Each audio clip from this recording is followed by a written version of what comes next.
Sarah Mitchell had been driving home from work feeling tired and upset. It had been a very hard day at the family services office where she worked.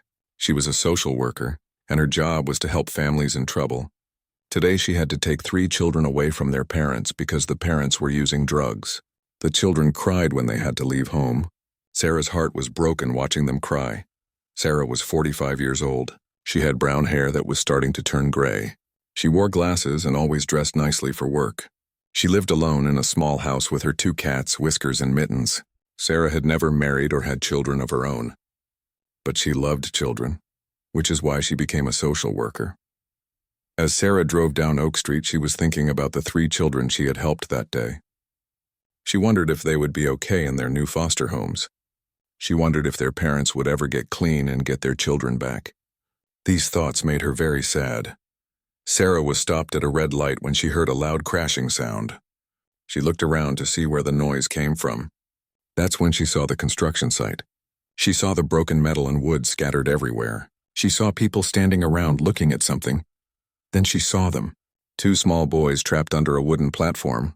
They were calling for help, but their voices were getting weaker. Sarah looked at all the people standing around. Nobody was helping. They were just watching like it was a TV show. "What is wrong with these people?" Sarah said out loud. The light turned green, but Sarah did not drive forward. Instead, she pulled her car to the side of the road. She turned on her emergency lights and got out of her car as fast as she could. Sarah ran toward the construction site. Her high-heeled shoes made it hard to run, so she kicked them off. She ran in her stocking feet across the rough pavement. "Excuse me," she said as she pushed through the crowd of people. "Let me through." Some people in the crowd looked at her like she was crazy. A man in a suit grabbed her arm. "Lady, you shouldn't go over there," he said. "It's dangerous. More stuff might fall." Sarah pulled her arm away from him. "Those are children," she said firmly. "They need help right now." "Someone already called 911, a woman said. "The paramedics will be here soon." "Soon might be too late," Sarah replied. She kept moving toward the boys. When Sarah reached Marcus and Miguel, she knelt down next to them. She could see that they were both hurt and very scared. The wooden platform was heavy, but it was not as big as she had thought. Maybe she could move it. "Hi there," Sarah said in a gentle voice. "My name is Sarah. I'm going to get you out of here, okay?" Marcus looked up at her with tears in his eyes. "Please help us," he whispered. "My brother won't talk to me anymore." Sarah looked at Miguel. His eyes were closed and he was very pale. She could see that his breathing was shallow. They needed to get out from under this platform right away. "What are your names?" Sarah asked as she looked at the platform to figure out how to move it. "I'm Marcus," the boy said. "This is my twin brother Miguel." "Is he going to die?" "No, honey," Sarah said. "Miguel is not going to die. I promise you that. But I need to get this wood off you both right now." Sarah stood up and grabbed one end of the wooden platform. She tried to lift it, but it was heavier than she expected. She took a deep breath and tried again. This time she was able to lift it a few inches. "Can you move, Marcus?" she asked.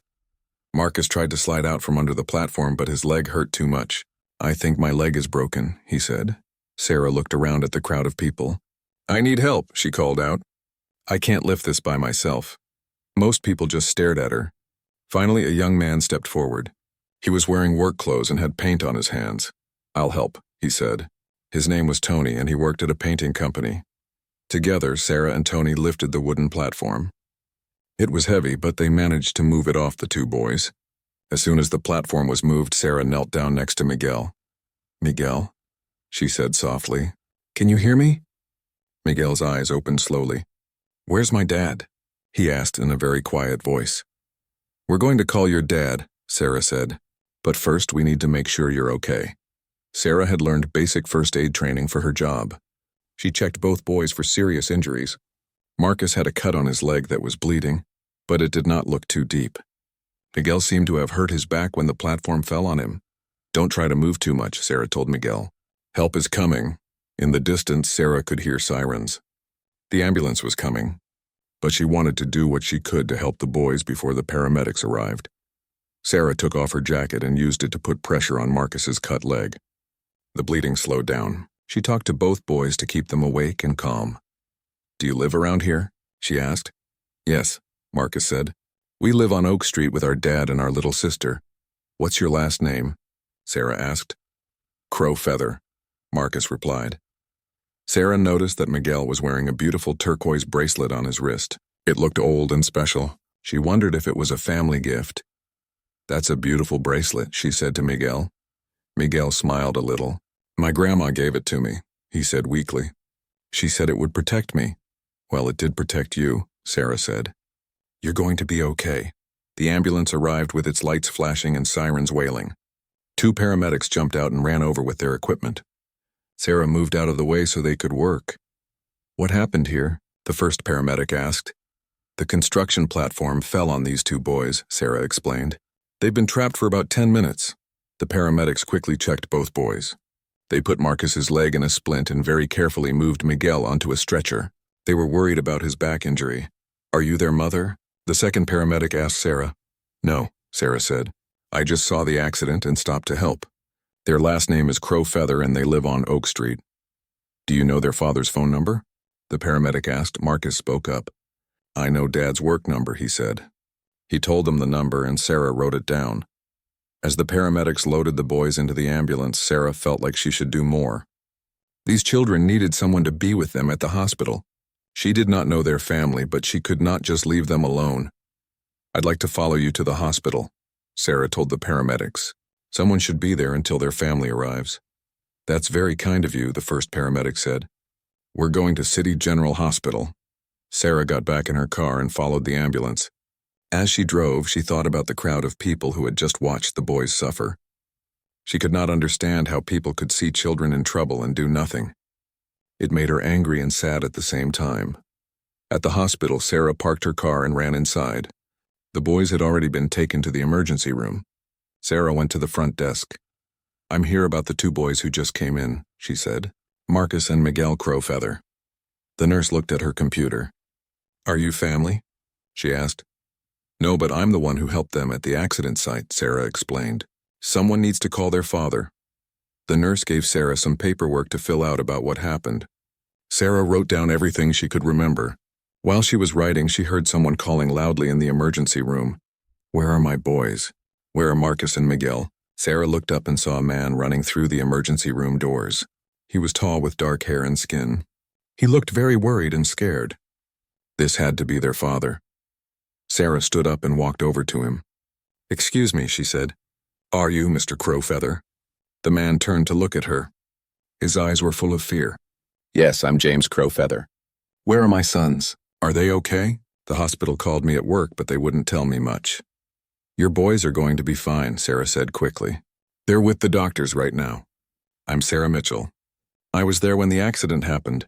James looked at Sarah with confusion. "You were there? What happened? How did you know to call me?" Sarah explained about the construction accident and how she had found the boys trapped under the platform. She told him about Marcus's cut leg and Miguel's back injury. "Why were you the only one who helped them?" James asked. "Didn't other people see what happened?" Sarah felt uncomfortable answering this question. She did not want to tell James that many people had seen his children in trouble but chose not to help. That would hurt him even more. "I just happened to be driving by," she said simply. "I'm a social worker, so I know a little about helping in emergencies." A doctor came out to talk to James. "Mr. Crow Feather? I'm Dr. Rodriguez. Your sons are both going to be fine. Marcus has a cut on his leg that needed stitches, but no broken bones. Miguel has some bruising on his back, but no serious damage to his spine. We want to keep them overnight for observation, but they should be able to go home tomorrow." James closed his eyes and took a deep breath. "Thank God," he said quietly. "Can I see them?" "Of course," Dr. Rodriguez said. "Follow me."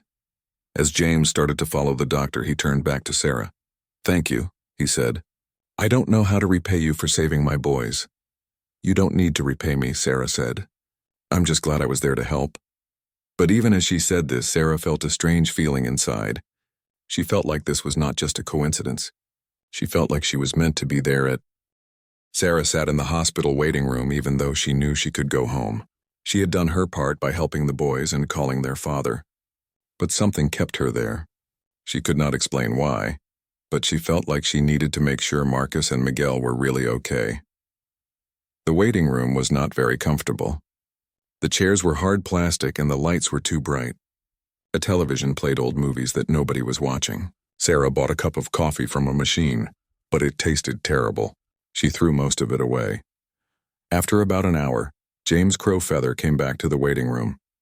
He looked tired but relieved. When he saw Sarah still sitting there, he seemed surprised. "You're still here," he said. "You didn't have to stay." "I wanted to make sure the boys were okay," Sarah replied. "How are they doing?" James sat down in the chair next to her. "They're both awake and talking. Marcus keeps asking for ice cream. Miguel wants to know if he can still play soccer next week." James smiled a little when he said this. "The doctor says they're very lucky. It could have been much worse. Children are stronger than we think," Sarah said. "I see it all the time in my work." "What kind of work do you do?" James asked. "I'm a social worker," Sarah explained. "I help families who are having problems. Sometimes I have to help children who are in dangerous situations." James nodded. "That must be hard work." "It is," Sarah agreed. "But it's worth it when you can really help someone." They sat quietly for a moment. Sarah noticed that James looked very tired. His work clothes were dirty and his hands had small cuts on them. She guessed that he did some kind of manual labor. "Do you work around here?" Sarah asked. "I work at the metal factory on Industrial Road," James said. "I also clean offices at night. I was at the factory when the hospital called. My boss let me leave early." Sarah could tell that James worked very hard to take care of his family. She wondered if he ever had time to rest. "Do you have other children?" she asked. "Yes, I have a daughter named Rosa. She's 6 years old. She's staying with our neighbor, Mrs. Garcia, right now." James looked worried. "I should call Mrs. Garcia and tell her what happened. Rosa will be scared if I don't come home on time." "You can use my phone if you need to," Sarah offered. "Thank you, but I have one." James took out an old cell phone and called Mrs. Garcia. Sarah could hear him speaking in Spanish. His voice was gentle when he explained what happened. After James finished his phone call, he looked at Sarah again.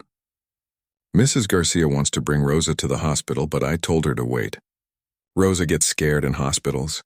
"How long have you lived in this neighborhood?" Sarah asked. James hesitated before answering. "About 6 months. We moved here from the east side of town. I wanted the boys to go to Lincoln Elementary. It's a better school than the one near our old apartment." Sarah could tell there was more to the story, but she did not want to ask too many personal questions. James seemed like a private person who did not trust easily. "Lincoln Elementary is a good school," Sarah said. "I know some of the teachers there. Mrs. Peterson and Mr. Williams are excellent. Marcus has Mrs. Peterson for math." "He really likes her," James said. "Miguel has Mr. Williams for reading. Miguel loves to read." A nurse came into the waiting room. "Mr. Crowfeather? The boys are asking for you. They want to show you something." James stood up. "I should go see them." "Of course," Sarah said. "I think I'll head home now." "I'm glad they're okay." James looked at her seriously. "I still don't know how to thank you for what you did today. You saved my boys' lives." "Any parent would have done the same thing," Sarah said. But even as she said this, both Sarah and James knew it was not true. Many people had seen the boys in trouble, but only Sarah had helped. "Not everyone would have stopped," James said quietly. "Most people would have kept driving." Sarah felt uncomfortable talking about this. She did not want James to know how many people had stood around, watching his children suffer. "I'm just glad I was there at the right time," she said. James reached into his wallet and pulled out a $20 bill. "Please let me pay for your gas or something. I know you used your own car to follow the ambulance." Sarah shook her head. "I don't want your money, really." "Then how can I repay you?" James asked. Sarah thought for a moment. "Just take good care of those boys. They're special kids." As Sarah started to leave, James called after her. "Wait, can I ask you something?" Sarah turned around. "Of course, then why did you help them?" "I mean, really, why did you stop when no one else would?" Sarah was quiet for a moment. She had been asking herself the same question. "I don't know," she said honestly. "I saw 2 children who needed help and I couldn't just drive away. That's all." But deep inside, Sarah felt like there was more to it than that. She felt like she was supposed to be there. She felt like helping Marcus and Miguel was something she was meant to do. James nodded slowly. "Well, thank you. From the bottom of my heart, thank you." Sarah left the hospital and drove home, but she could not stop thinking about James and his sons. She thought about how scared James had looked when he ran into the emergency room. She thought about Marcus asking for ice cream and Miguel wanting to play soccer. She thought about how hard James worked to give his children a better life. The next morning, Sarah woke up thinking about the Crowfeather family. She wondered if the boys were feeling better. She wondered if they had been able to go home from the hospital. At work, Sarah tried to focus on her regular cases. She had to visit 3 families and write reports about them, but her mind kept going back to Marcus and Miguel. During her lunch break, Sarah decided to call the hospital to check on the boys. The nurse told her that they had gone home that morning. Both boys were doing well. Sarah felt relieved, but she also felt something else. She felt like her connection to this family was not over. She felt like she would see them again somehow. That evening, Sarah was driving home from work when she decided to drive down Oak Street. She told herself she was just curious to see where the boys lived. She was not planning to stop or bother the family. As she drove slowly down Oak Street, Sarah saw James walking toward an apartment building. He was carrying grocery bags in both hands. He looked tired, like he had been working all day. Sarah parked her car and got out. "Mr. Crowfeather," she called. James turned around and saw her. His face lit up with a smile. "Miss Mitchell, what are you doing here?" "I was just driving by," Sarah said. "I wanted to make sure the boys got home safely from the hospital." "They did," James said. "They're upstairs doing their homework. Would you like to come up and say hello? I know they'd like to thank you." Sarah hesitated. She did not want to intrude on their family time. But she was curious to see how the boys were doing. "Are you sure it's okay?" she asked. "Of course," James said. "Come on up." James led Sarah to a small apartment on the second floor. The building was old, but it was clean and well-maintained. James opened the door and called out in Spanish. 2 voices answered him from inside the apartment. Then Marcus came running to the door. He was walking with a small limp, but he looked much better than he had the day before. "Miss Sarah," Marcus said happily. "Dad said you might come see us." Miguel appeared behind his brother. He moved more slowly because his back was still sore. But he was smiling too. "How are you feeling?" Sarah asked both boys. "My leg still hurts a little," Marcus said. "But the doctor said I can play basketball again in 2 weeks." "My back is better," Miguel said. "I can walk and everything." A little girl peeked out from behind Miguel. She had the same dark hair and brown eyes as her brothers. This had to be Rosa. "Rosa, come meet Miss Sarah," James said gently. "She's the lady who helped your brothers yesterday." Rosa stepped forward shyly. "Thank you for helping Marcus and Miguel," she said in a very quiet voice. "You're very welcome, Rosa," Sarah said. "Your brothers are very brave boys." The apartment was small but cozy.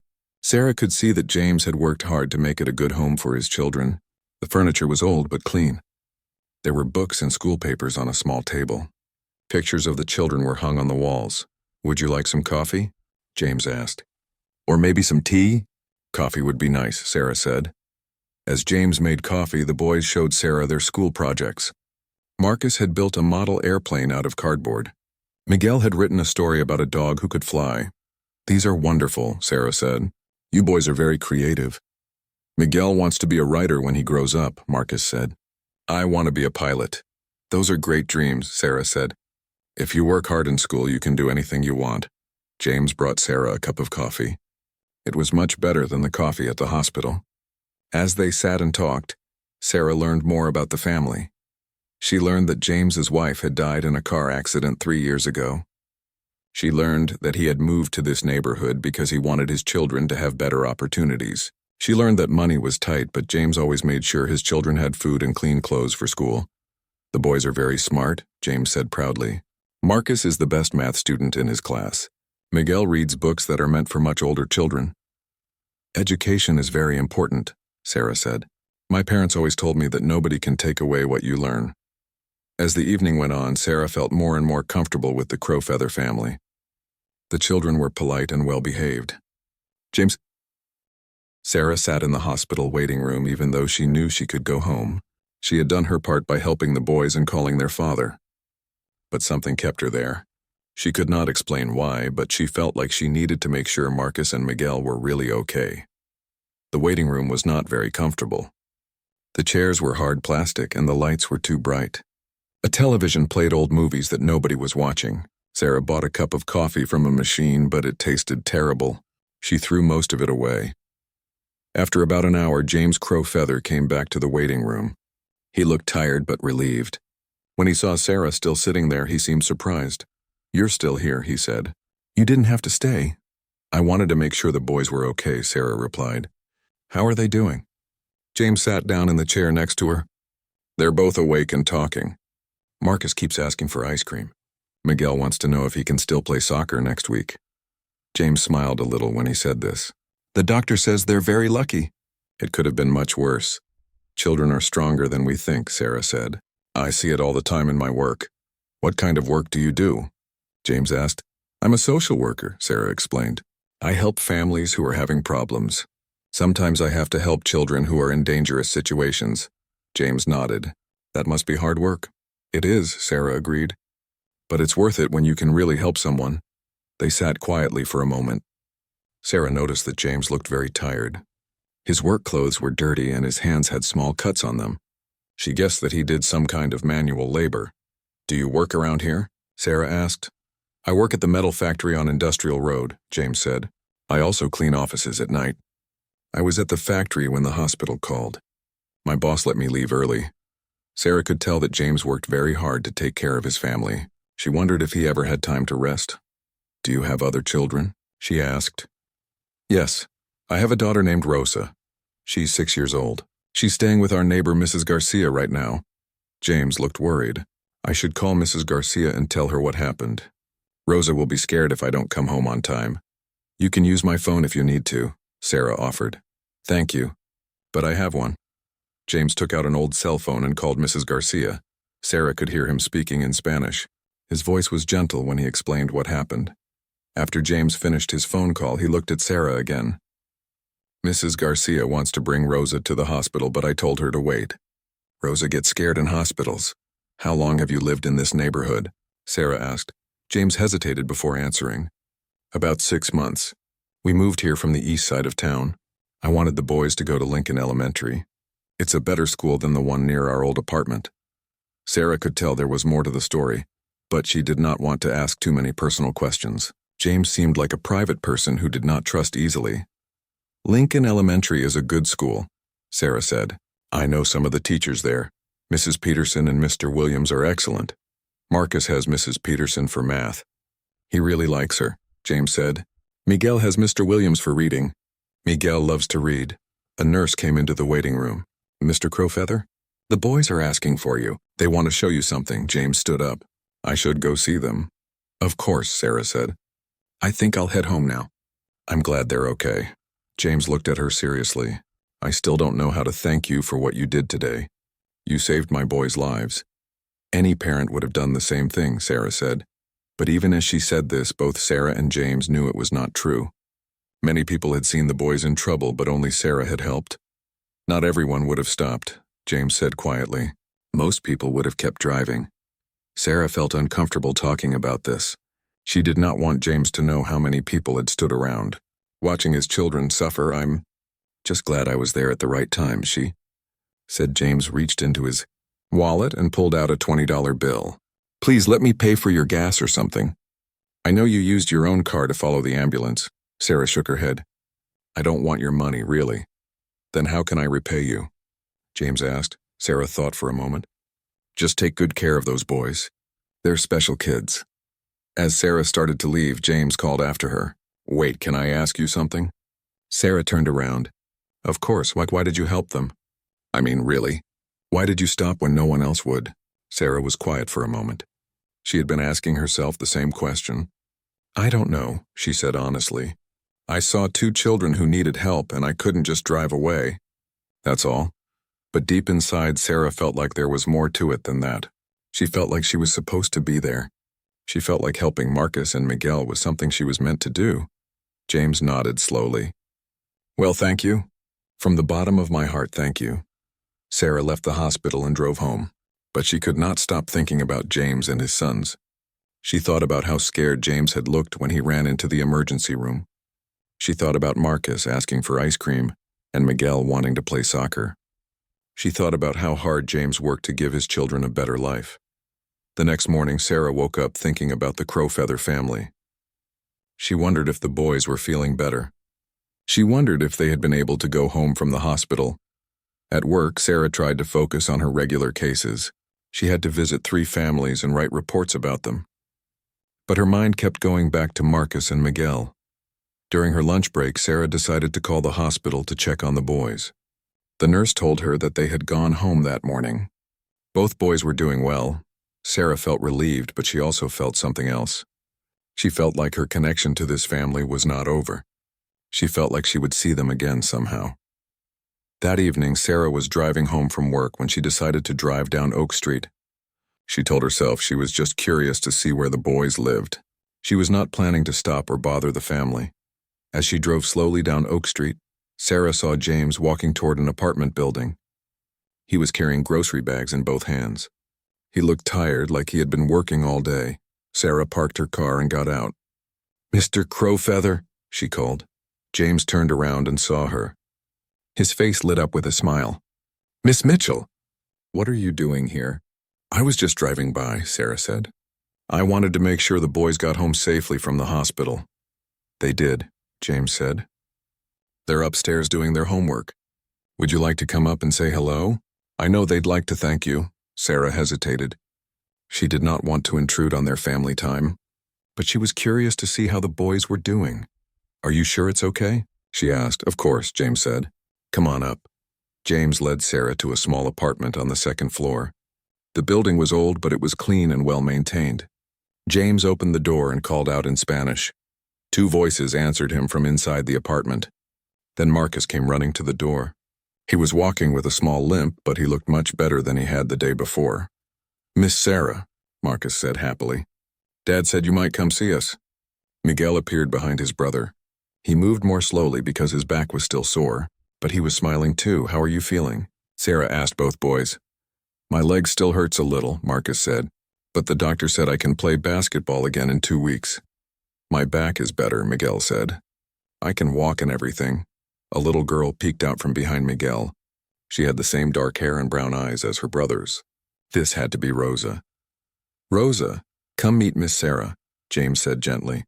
"She's the lady who helped your brothers yesterday." Rosa stepped forward shyly. "Thank you for helping Marcus and Miguel," she said in a very quiet voice. "You're very welcome, Rosa," Sarah said. "Your brothers are very brave boys." The apartment was small but cozy. Sarah could see that James had worked hard to make it a good home for his children. The furniture was old but clean. There were books and school papers on a small table. Pictures of the children were hung on the walls. "Would you like some coffee?" James asked. "Or maybe some tea?" "Coffee would be nice," Sarah said. As James made coffee, the boys showed Sarah their school projects. Marcus had built a model airplane out of cardboard. Miguel had written a story about a dog who could fly. "These are wonderful," Sarah said. "You boys are very creative." "Miguel wants to be a writer when he grows up," Marcus said. "I want to be a pilot." "Those are great dreams," Sarah said. "If you work hard in school, you can do anything you want." James brought Sarah a cup of coffee. It was much better than the coffee at the hospital. As they sat and talked, Sarah learned more about the family.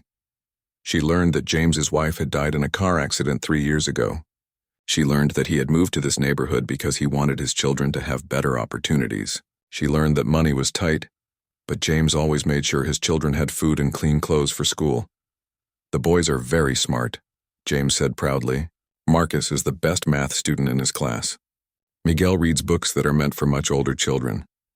"Education is very important," Sarah said. "My parents always told me that nobody can take away what you learn." As the evening went on, Sarah felt more and more comfortable with the Crowfeather family. The children were polite and well-behaved. James. 2 weeks passed after Sarah's visit to the Crowfeather apartment. She kept Marcus's drawing on her refrigerator just like she had promised. Every morning when she made coffee, she looked at the picture and thought about the family. She wondered how the boys were doing in school. She wondered if Miguel's back was completely better and if Marcus could play basketball again. Sarah found herself driving down Oak Street more often than usual. She told herself it was just a coincidence, but deep down she knew she was hoping to see the family. She never stopped or bothered them. She just wanted to make sure they were okay. One Saturday morning, Sarah was at the grocery store when she saw James in the cereal aisle. He was looking at the prices on different boxes and putting the cheaper ones in his cart. Sarah noticed that he only bought store-brand items and the things that were on sale. James, Sarah called out softly. James turned around and smiled when he saw her. Sarah, how nice to see you. How are the boys doing? Sarah asked. They're doing great, James said. Marcus is back to playing basketball and Miguel is reading 3 books a week. They talk about you all the time. Sarah felt warm inside when James said this. I think about them too. And Rosa, how is she? Rosa is good. She's in 1st grade now and she loves it. James paused and looked at Sarah seriously. I've been meaning to call you. I wanted to invite you to dinner again. The kids keep asking when Miss Sarah is coming back. Sarah felt happy but also nervous. She did not want to intrude on their family life, but she really wanted to see the children again. Are you sure? She asked. I don't want to be a bother. You could never be a bother, James said firmly. You saved my boys' lives. You're always welcome in our home. They agreed that Sarah would come for dinner the next Sunday. As they talked, Sarah noticed that James's grocery cart was not very full. She remembered what it was like to struggle with money when she was younger. James, Sarah said carefully, I know this might sound strange, but I have too much food at my house. I always buy too much and end up throwing things away. Would you mind if I brought some groceries when I come for dinner? James looked uncomfortable. Sarah, you don't need to do that. We have enough food. I know you do, Sarah said quickly, but I really do have too much. I hate wasting food. You'd actually be helping me. James studied Sarah's face. He could tell she was trying to help without making him feel bad about taking charity. After a moment, he nodded. Okay, he said, but only if you let me cook for you. I make the best chicken and rice you've ever tasted. Deal, Sarah said with a smile. The next Sunday, Sarah went to the store and bought ingredients for a big meal. She bought chicken, rice, vegetables, milk, bread, and fruit. She also bought ice cream for the children and some school supplies she had seen on sale. When Sarah arrived at the apartment, Rosa answered the door. The little girl was wearing a pretty dress and had ribbons in her hair. Miss Sarah, Rosa said excitedly. We've been waiting for you all day. Marcus and Miguel came running to greet Sarah. Both boys looked completely healthy. Marcus was not limping anymore and Miguel moved easily without any sign of back pain. Look what I made for you, Miguel said. He handed Sarah a book he had made out of construction paper. The cover said, The Story of the Brave Lady in colorful letters. Sarah opened the book and saw that Miguel had written and illustrated a story about their rescue. In the story, a kind woman saved 2 brothers from a falling building. The woman became the boys' friend and visited them often. This is incredible, Miguel, Sarah said. You're a real writer. Read the ending, Marcus said. It's the best part. Sarah turned to the last page. It said, The kind lady became part of the family and they all lived happily ever after. Sarah felt tears come to her eyes. Thank you, Miguel. This is the most wonderful gift anyone has ever given me. James came out of the kitchen wearing an apron. Dinner is almost ready, he said. Sarah, I hope you brought your appetite. As they sat down to eat, Sarah learned more about the family's history. James told her that his father had been in the military and had moved the family around a lot when James was young. James had joined the army right after high school and had served for 4 years. I met my wife Carmen when I was stationed in Texas, James said. She was the most beautiful woman I had ever seen. She was also the smartest and the kindest. Tell Miss Sarah about Mom's garden, Rosa said. Carmen loved to grow vegetables and flowers, James continued. She could make anything grow. She taught the kids about plants and nature. Marcus and Miguel still remember the stories she used to tell them about her grandmother. What stories? Sarah asked. Miguel spoke up. Mom's grandmother was very special. She knew about medicine plants and old traditions. Mom said we have special blood from her family. Sarah was curious about this, but she did not want to ask too many personal questions. She could tell that James was still sad about losing his wife, even though it had been 3 years. After dinner, the children showed Sarah their schoolwork. Marcus had gotten an A on his math test. Miguel had written a poem that his teacher had read to the whole class. Rosa had learned to write her name in cursive letters. You children are so smart, Sarah said. Your parents must be very proud of you. Dad works really hard for us, Marcus said. He has 2 jobs so we can live in this nice apartment and go to good schools. Sarah looked at James with respect. She knew how difficult it must be to work 2 jobs and still have energy to help his children with homework and cook dinner every night. As the evening went on, Sarah felt more and more comfortable with the family. She helped Rosa practice reading. She listened to Miguel read from his favorite book. She played checkers with Marcus and let him win twice. When it was time for the children to go to bed, they all hugged Sarah goodbye. "When will you come back?" Rosa asked. "Soon," Sarah promised. After the children were in bed, Sarah and James sat in the living room drinking coffee and talking. James told Sarah more about his struggles since moving to this neighborhood. "Some people here are very nice," James said. "Mrs. Garcia next door has been wonderful to us. She watches the kids when I have to work late. But other people," James trailed off. "What about other people?" Sarah asked gently. "Some people don't like us being here," James said quietly. "They think we don't belong in this neighborhood. Someone left a nasty note on my car last month, and the boys have had some problems at school." "What kind of problems?" Sarah asked, feeling angry that anyone would be mean to these wonderful children. "Nothing serious," James said quickly. "Just some kids making comments about how they look or where they come from. The teachers are good about stopping it when they see it." Sarah felt sad that Marcus and Miguel had to deal with prejudice at such a young age.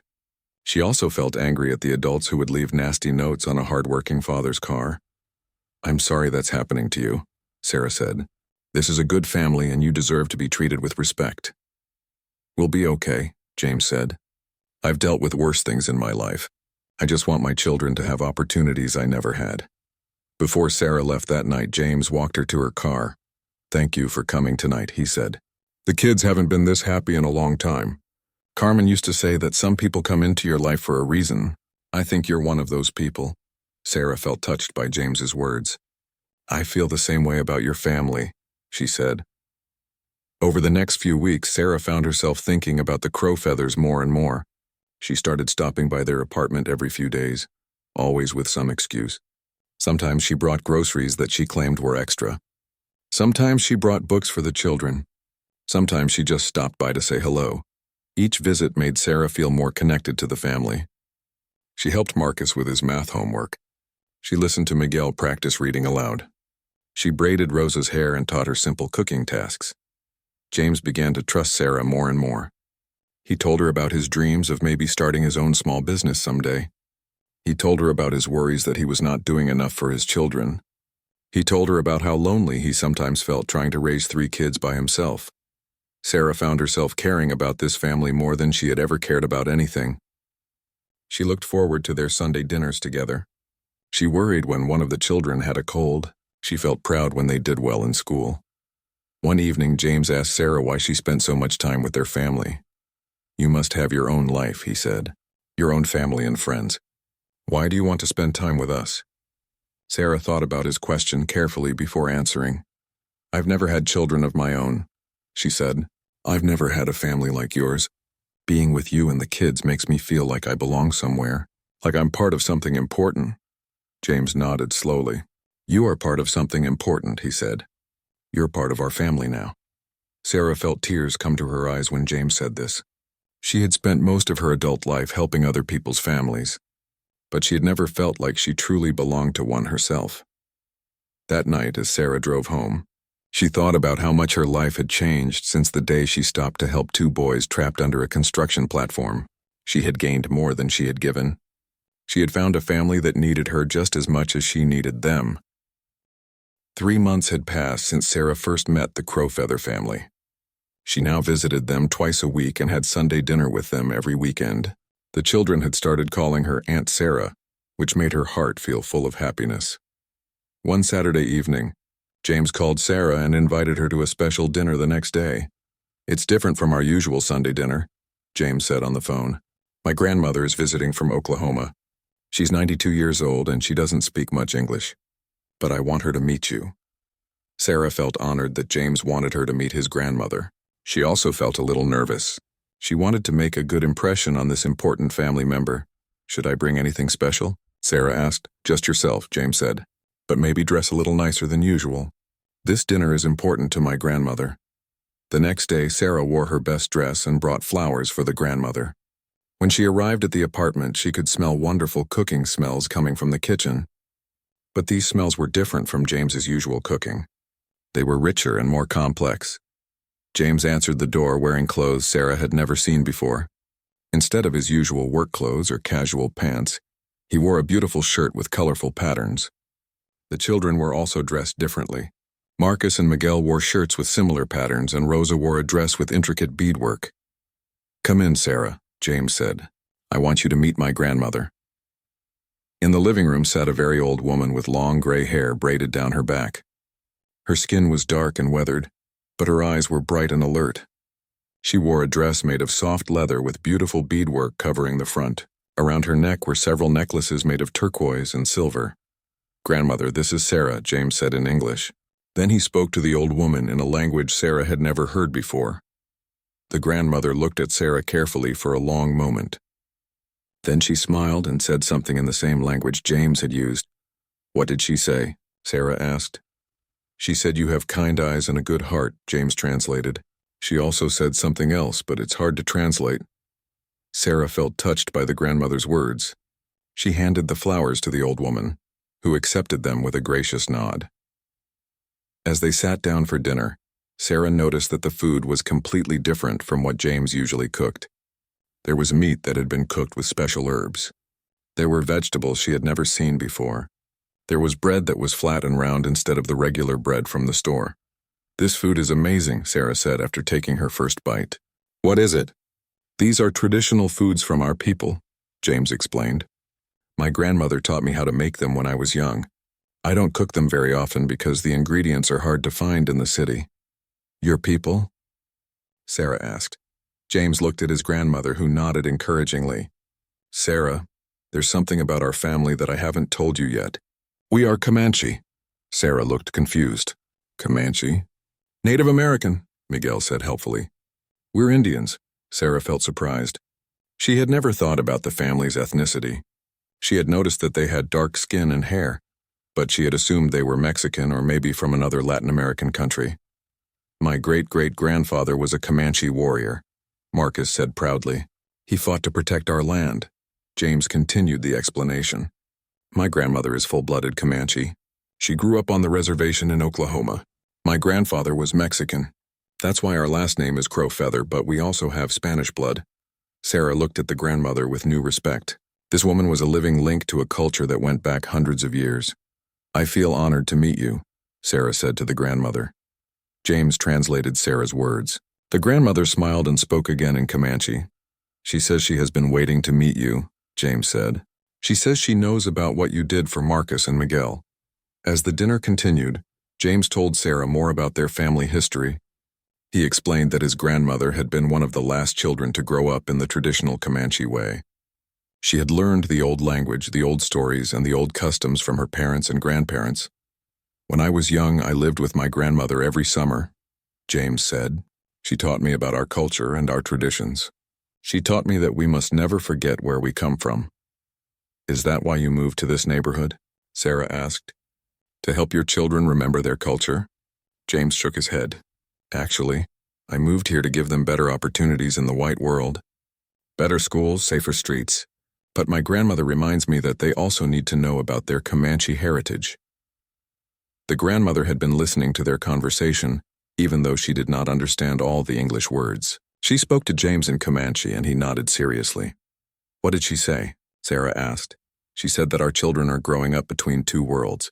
They need to be successful in the modern world, but they also need to know the old ways. She's worried that they will forget who they really are."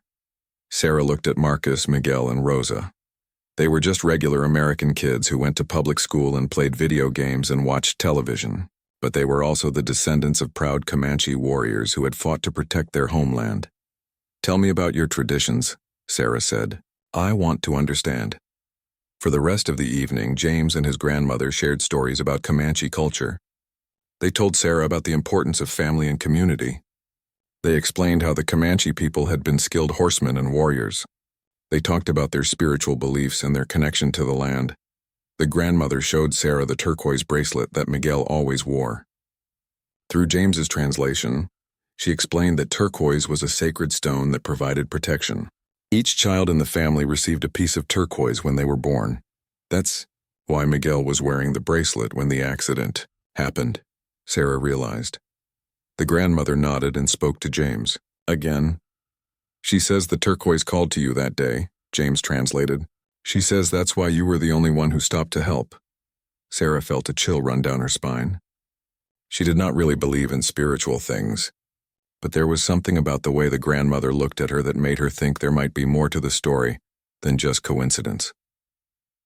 As the evening went on, Sarah learned about many Comanche traditions. She learned that the family believed in the importance of courage, honor, and helping others. She learned that they had special ceremonies for important events in life. She learned that they believed everything in nature had a spirit. "Do you still practice these traditions?" Sarah asked. "Some of them," James said. "We try to keep the important ones alive, but it's hard in the city, and it's hard when you're the only Comanche family in the neighborhood." The grandmother spoke again, and this time she looked directly at Sarah as she talked. "What is she saying?" Sarah asked. James looked embarrassed. "She's saying something that might sound strange to you." "Tell me," Sarah said. "She says that when someone saves a life, they become connected to that person's spirit. She says you are now part of our family in a spiritual way, not just in a friendship way." Sarah felt moved by these words, even though she did not completely understand them. "What does that mean?" "It means you have responsibilities to us and we have responsibilities to you," James explained. "It means we are connected for life." The grandmother reached into a small bag she had brought with her. She pulled out a necklace made of turquoise and silver. She stood up and walked over to Sarah. Speaking in Comanche, the grandmother placed the necklace around Sarah's neck. The turquoise felt cool and smooth against Sarah's skin. James translated his grandmother's words. "She says this necklace belonged to my great-grandmother. She says you should wear it to remember that you are now part of our family. She says the turquoise will protect you just like you protected Marcus and Miguel." Sarah felt tears come to her eyes. She had never received such a meaningful gift in her life. "Thank you," Sarah said to the grandmother. "I will treasure this always." The grandmother smiled and patted Sarah's hand gently. Later that evening, after the grandmother had gone to bed, Sarah sat with James on the front steps of the apartment building. Sarah touched the turquoise necklace and thought about everything she had learned. "James, why didn't you tell me about your heritage before tonight?" she asked. James was quiet for a moment. "Because most people don't understand. They either think it's not important, or they have strange ideas about what it means to be Native American.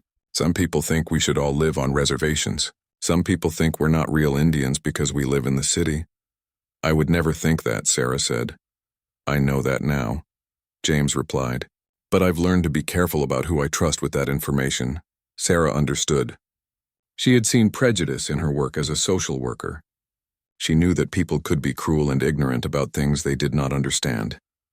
"Are you going to teach the children more about their heritage?" Sarah asked. "I want to," James said, "but I don't know as much as I should.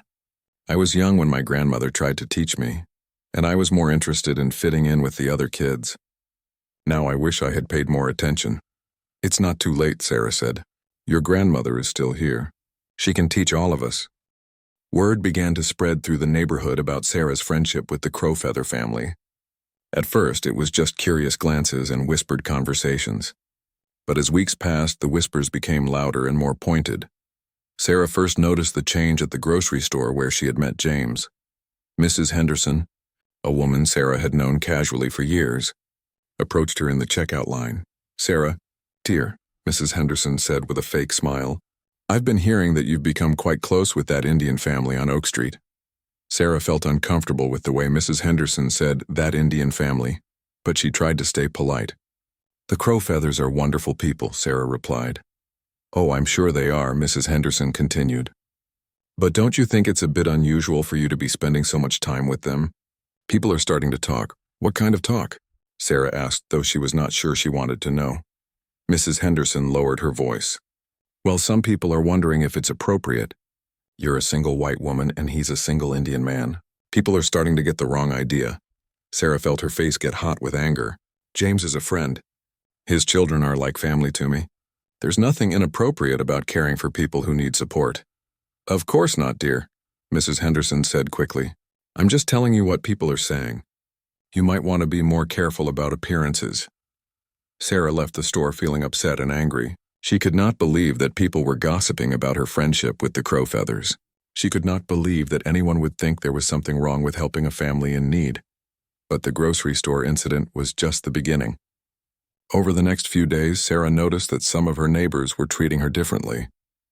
People who used to wave when she drove by now ignored her. Some people stopped talking when she walked past them.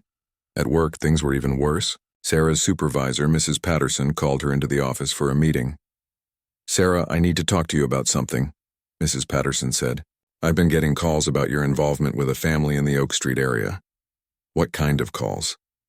Sarah asked. "People are saying that you're spending too much personal time with one of your cases.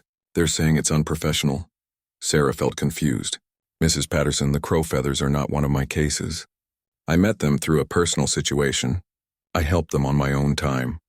"I understand that," Mrs. Patterson said, "but people don't know that.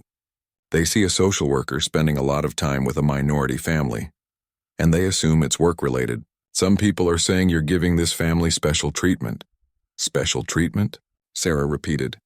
"I'm helping them because they're my friends." Mrs. Patterson looked uncomfortable. "Sarah, I'm not saying you're doing anything wrong, but you need to be careful about how things look. Your reputation affects the whole department." Sarah left work that day feeling frustrated and hurt. She had always been proud of her job and her reputation. She had never done anything unprofessional or inappropriate. But now people were questioning her judgment just because she cared about a Native American family. That evening, Sarah went to visit the crow feathers as usual. But when she arrived at their apartment building, she saw something that made her blood run cold. Someone had spray-painted ugly words on the building's front door. The words were hateful and racist. Sarah ran upstairs to the crow feather apartment and knocked on the door. James answered, and she could see immediately that he was upset. "Did you see what happened downstairs?" Sarah asked. James nodded grimly. "The kids saw it when they came home from school. Rosa asked me what the words meant. I didn't know what to tell her." Sarah felt sick thinking about sweet little Rosa seeing those horrible words. "Have you called the police?" "Yes, but they said there's not much they can do unless we saw who did it. They said they'll have extra patrols in the area." "But—" James shrugged helplessly. Sarah could see that James was trying to stay strong for his children, but this incident had shaken him badly. "Where are the kids now?" Sarah asked. "They're in their room doing homework. I told them to stay inside tonight." Sarah spent the evening helping the children with their schoolwork and trying to act normal. But she could see that Marcus, Miguel, and Rosa were all scared. They kept asking questions about why someone would write mean things about their family. After the children went to bed, Sarah and James sat in the kitchen talking about what to do. "This has been getting worse since people started seeing you here," James said quietly. "I'm not blaming you. But some people in this neighborhood don't like the idea of us having white friends." "That's ridiculous," Sarah said angrily. "People should be happy that neighbors are helping each other." "You don't understand," James said. "To some people, we're not supposed to be here at all. When you started visiting us, it made us more visible. It made people notice us more." Sarah felt terrible. The last thing she wanted was to make life harder for the family she cared about so much. "Maybe I should stop coming over so often," Sarah said sadly. James shook his head firmly. "No, you're part of our family now. We're not going to let ignorant people chase you away. But if my visits are making things worse for you—" "Sarah, listen to me," James interrupted. "My grandmother told me something the night she met you. She said that sometimes when you stand up for what's right, people will try to knock you down. But that's when it's most important to keep standing." The next day, Sarah decided to take action. She could not let the harassment of the Crowfeather family continue. She started by talking to her friend Linda, who worked for the city council. "Linda, I need to know about harassment laws in our city," Sarah said over lunch. "A family I know is being targeted because of their race." Linda was shocked when Sarah told her about the graffiti and the whispered comments. "Sarah, that's terrible. There are definitely laws against that kind of harassment. Has the family considered filing a formal complaint?" "I don't think they want to make waves," Sarah said. "They're trying to fit into the community, not cause trouble." "But they have rights," Linda said firmly. "No family should have to put up with that kind of treatment."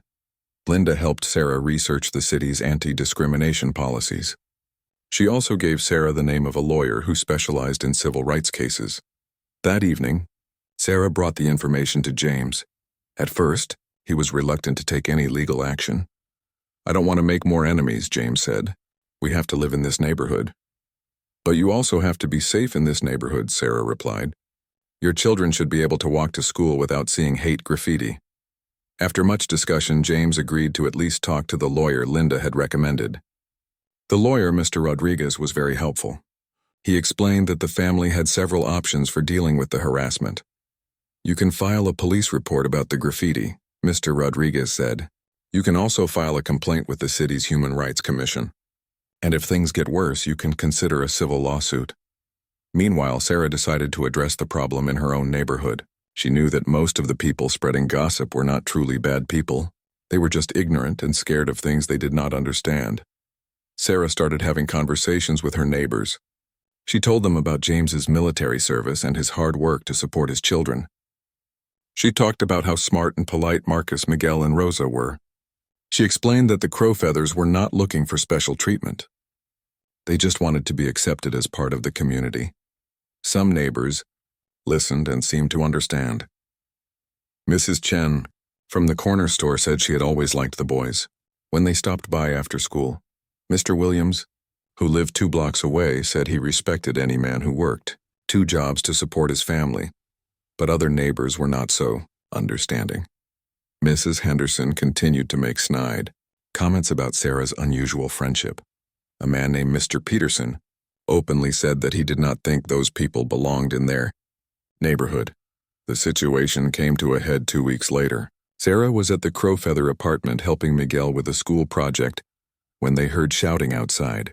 They looked out the window and saw a group of teenagers throwing rocks at the building. James immediately called the police while Sarah tried to keep the children calm. By the time the police arrived, the teenagers had run away, but they had broken 2 windows and left more graffiti on the building's walls. This time, the police took the incident more seriously. They interviewed all the neighbors and promised to increase patrols in the area. But Sarah knew that police patrols alone would not solve the underlying problem. The next day, Sarah made a decision that would change everything. She called the local newspaper and asked to speak to a reporter about community relations. "I want to tell a story about a family that saved my life," Sarah told the reporter, "and about how a community can come together to support all its members." The reporter, Maria Santos, was very interested in Sarah's story. She interviewed Sarah, James, and the children. She also talked to some of the supportive neighbors like Mrs. Chen and Mr. Williams. When the article was published a week later, it told the whole story. It explained how Sarah had saved Marcus and Miguel from the construction accident. It described how the friendship had grown between Sarah and the family. 3 months after the newspaper article was published, James received a phone call that would change everything. His grandmother Elena was coming to visit again, but this time she was bringing someone special with her. "My grandmother is bringing her medicine woman friend," James told Sarah over the phone. "Her name is Mary White Eagle. She's very respected on the reservation. My grandmother says she needs to meet you." Sarah felt nervous about meeting another elder from the Comanche community. She still did not fully understand her role in the family, or what the grandmother had meant about spiritual connections. "Why does she want to meet me?" Sarah asked. "I'm not sure," James said honestly. "My grandmother doesn't explain everything. She just says it's important."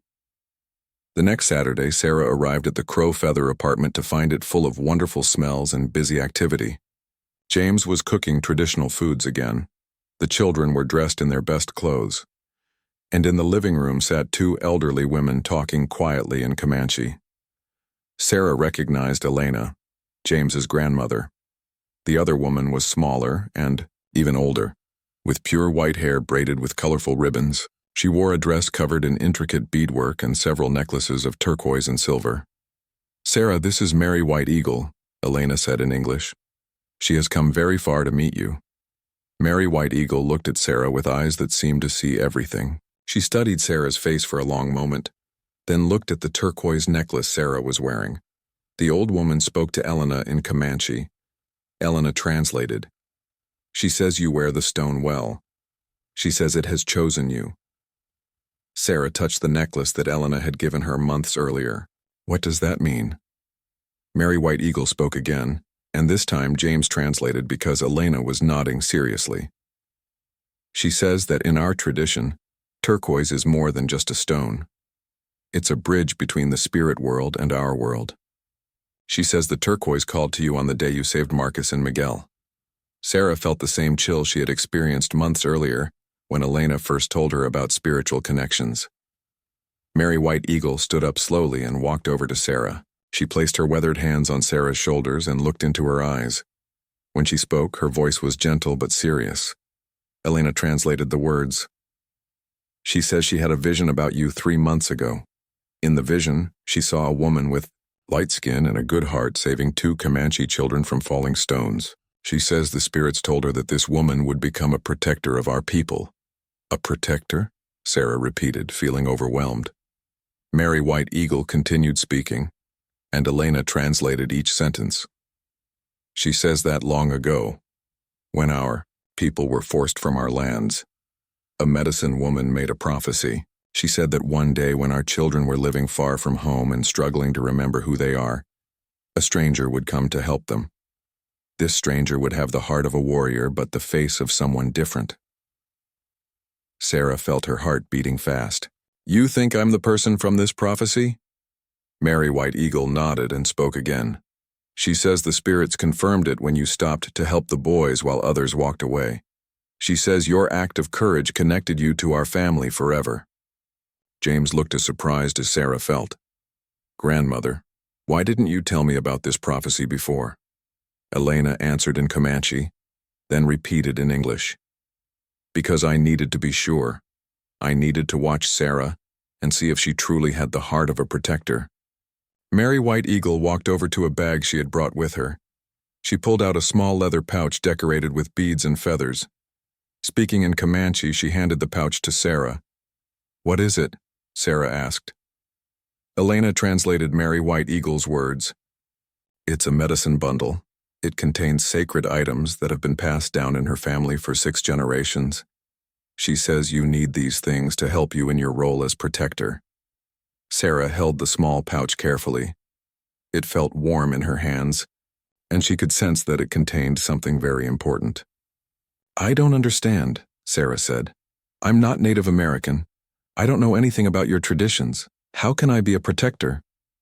Mary White Eagle smiled and spoke softly. Elena translated.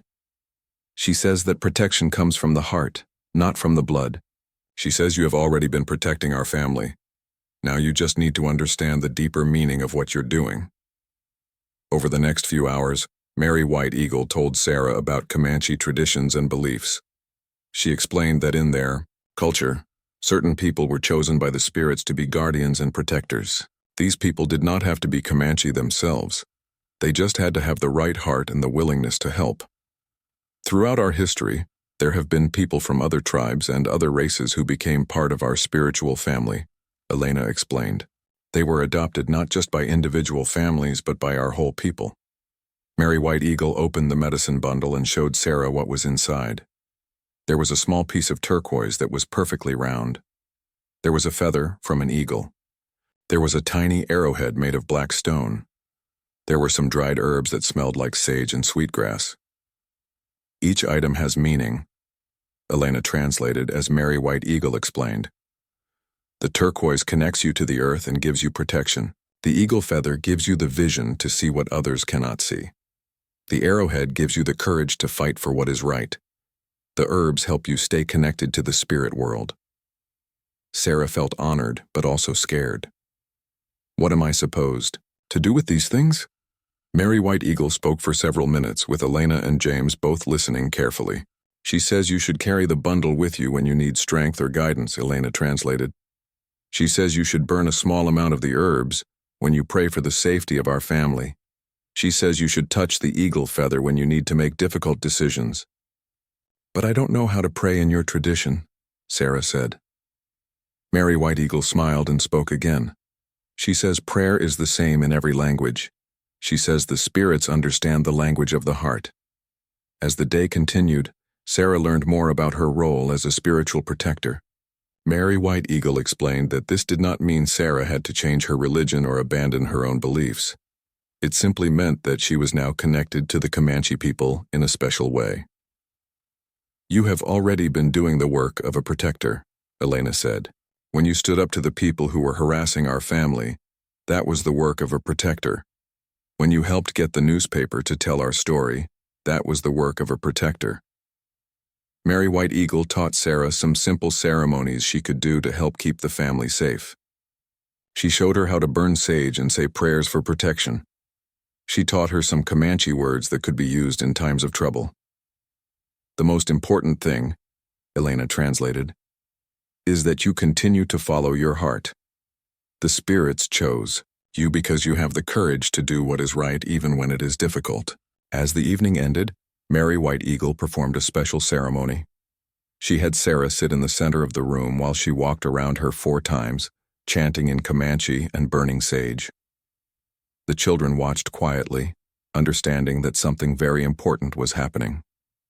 When the ceremony was finished, Mary White Eagle placed her hands on Sarah's head and spoke a blessing in Comanche. "What did she say?" Sarah asked. Elena's voice was full of emotion as she translated. She said, "May the spirits guide your steps and give you strength. May you always know the difference between right and wrong. May you protect our children and help them remember who they are. May you be blessed with a long life and a peaceful heart." Sarah felt tears running down her cheeks. She had never experienced anything like this ceremony, but she could feel that something important had happened to her. That night, after Mary White Eagle and Elena had gone to bed, Sarah sat with James on the front steps of the apartment building. "Do you really believe all this?"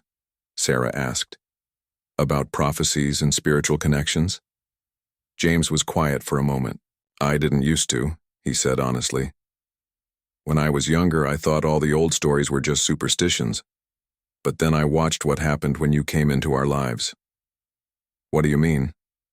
"Think about it," James said. "You were the only person who stopped to help my boys. Then you became part of our family. Then you stood up for us when people tried to hurt us. You helped us connect with our culture in ways I had never been able to do alone." Sarah thought about everything that had happened over the past year. It did seem like more than just coincidence. "Maybe there's truth in the old stories," James continued. "Maybe some things happen for reasons we don't understand right away." Sarah touched the medicine bundle that was now hanging around her neck next to her turquoise necklace. She felt a sense of responsibility that was both exciting and frightening. "What if I'm not strong enough to be a protector?" she asked. "You've already proven you are," James said firmly. "You saved my boys' lives. You fought for our family when we couldn't fight for ourselves. You brought our community together in ways that helped everyone." As Sarah drove home that night, she thought about the prophecy Mary White Eagle had told her about.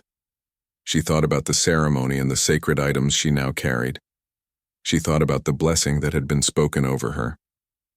1 year had passed since Mary White Eagle had performed the protection ceremony for Sarah. In that time, many things had changed in the neighborhood and in the lives of the Crowfeather family. The harassment had mostly stopped after the newspaper article and the increased police attention. Some of the neighbors who had been hostile now greeted James and the children politely when they passed on the street. A few had even become friendly, asking about how the children were doing in school and offering help when needed. Sarah's role as a protector had grown beyond what she had ever imagined. She had helped 2 other Native American families who moved to the area find housing and jobs. She had started a cultural education program at the community center, where Elena and Mary White Eagle taught traditional crafts and stories to children of all backgrounds.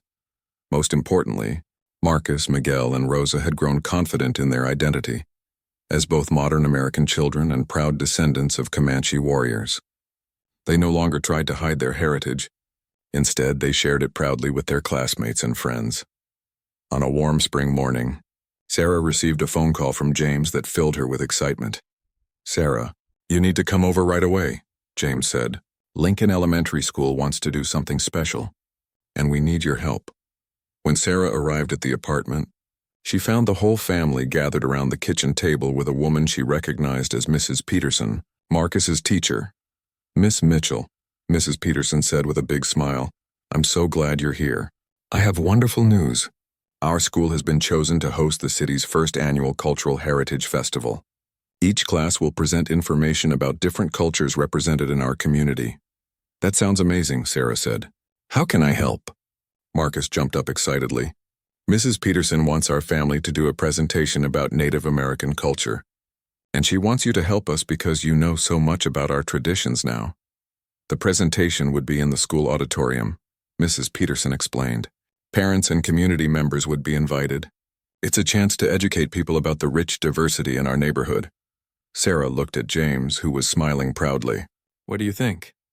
she asked him. "I think it's exactly what my grandmother and Mary White Eagle hoped would happen," James replied.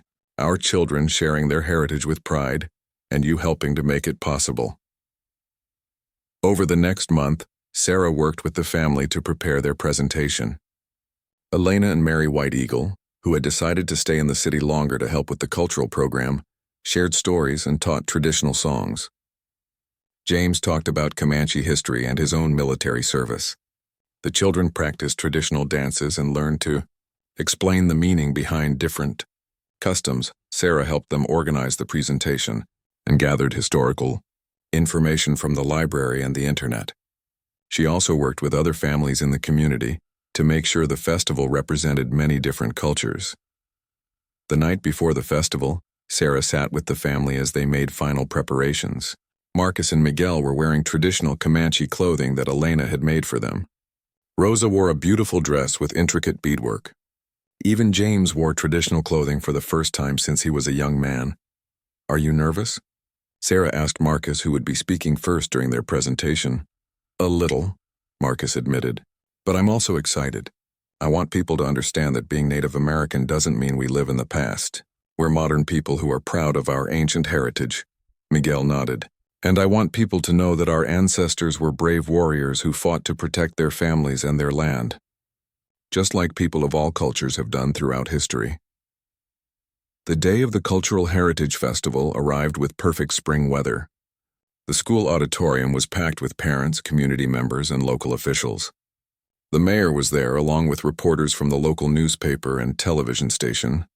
Sarah sat in the front row, wearing her turquoise necklace and carrying her medicine bundle. She felt proud and nervous as she watched the family she had come to love prepare to share their heritage with the community. When it was time for the crow feather presentation, Marcus walked confidently to the microphone. "Good evening," he said in a clear voice. "My name is Marcus Crowfeather, and I am 8 years old. I am also a member of the Comanche Nation, one of the proudest and strongest Native American tribes in history." The audience was immediately quiet and attentive. Marcus continued by explaining how his family had come to live in this neighborhood and how they were working to keep their traditions alive, while also being successful in modern America. Miguel spoke next, telling stories about Comanche warriors and explaining the meaning of different symbols in their traditional clothing. His voice was strong and confident as he shared the proud history of his people. Rosa, despite being only 6 years old, charmed the audience by singing a traditional lullaby that Elena had taught her. Her sweet voice filled the auditorium, and many people had tears in their eyes as they listened. James talked about his military service and how the warrior traditions of his ancestors had helped him serve his country with honor. He explained that Comanche values of courage, family loyalty, and respect for nature were values that all people could appreciate. Elena and Mary White Eagle demonstrated traditional crafts and explained the spiritual significance of items like turquoise jewelry and eagle feathers. They spoke in both Comanche and English, with James translating when needed. The presentation concluded with Marcus, Miguel, and Rosa performing a traditional dance while Elena sang in Comanche.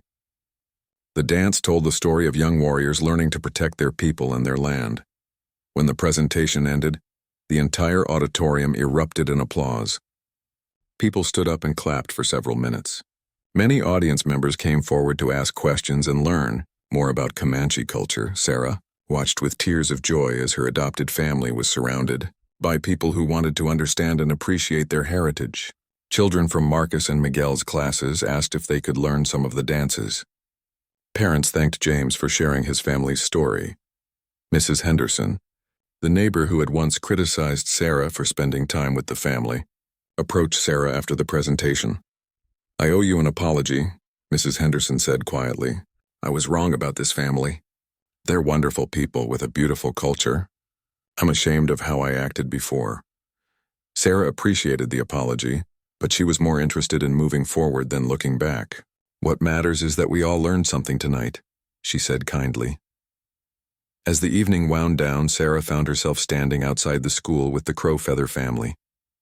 The children were still excited from their successful presentation, talking rapidly about all the people who had complimented their dancing and asked questions about their traditions. "You did something amazing tonight," Sarah told them. "You helped people understand that diversity makes our community stronger, not weaker." James put his arm around Sarah's shoulders. "We couldn't have done this without you," he said. "You helped us find the courage to be proud of who we are." Elena walked over to Sarah and spoke in English, which she had been practicing. "You have fulfilled the prophecy," she said. "You have helped our children remember who they are and taught others to respect our ways." Mary White Eagle nodded in agreement. "The spirits chose well when they sent you to protect our family." As they walked back to their cars, Miguel ran up to Sarah with a big smile. "Aunt Sarah," he said, "I've been thinking about something. When I grow up and become a writer, I want to write a book about you." "About me?" Sarah asked, surprised. "Yes," Miguel said seriously. "I want to write about how a stranger became part of our family and helped us when no one else would. I want to write about how one person can make a difference just by caring about others." Sarah felt her heart fill with warmth. "That sounds like a wonderful book, Miguel. But remember, you were the ones who taught me about courage and family and tradition. I learned as much from you as you learned from me." As Sarah drove home that night, she thought about the incredible journey that had brought her to this moment. It had started with a simple decision to stop and help two children in trouble. It had grown into something she never could have imagined. She thought about the turquoise necklace around her neck and the medicine bundle she carried. She thought about the ceremony where she had been blessed as a protector. She thought about the prophecy that Mary White Eagle had told her about. But mostly she thought about Marcus, Miguel, and Rosa, and how much they had grown in confidence and pride over the past year. She thought about James and how he had learned to trust again and share his heritage with his children. She thought about Elena and Mary White Eagle and the wisdom they had shared with her. Sarah realized that the prophecy was not just about her protecting the Crowfeather family. It was about all of them protecting each other and working together to build a community where everyone could belong. As she pulled into her driveway, Sarah touched the turquoise necklace and whispered a prayer of gratitude. She thanked the spirits for bringing this family into her life. She thanked them for the opportunity to be part of something bigger than herself.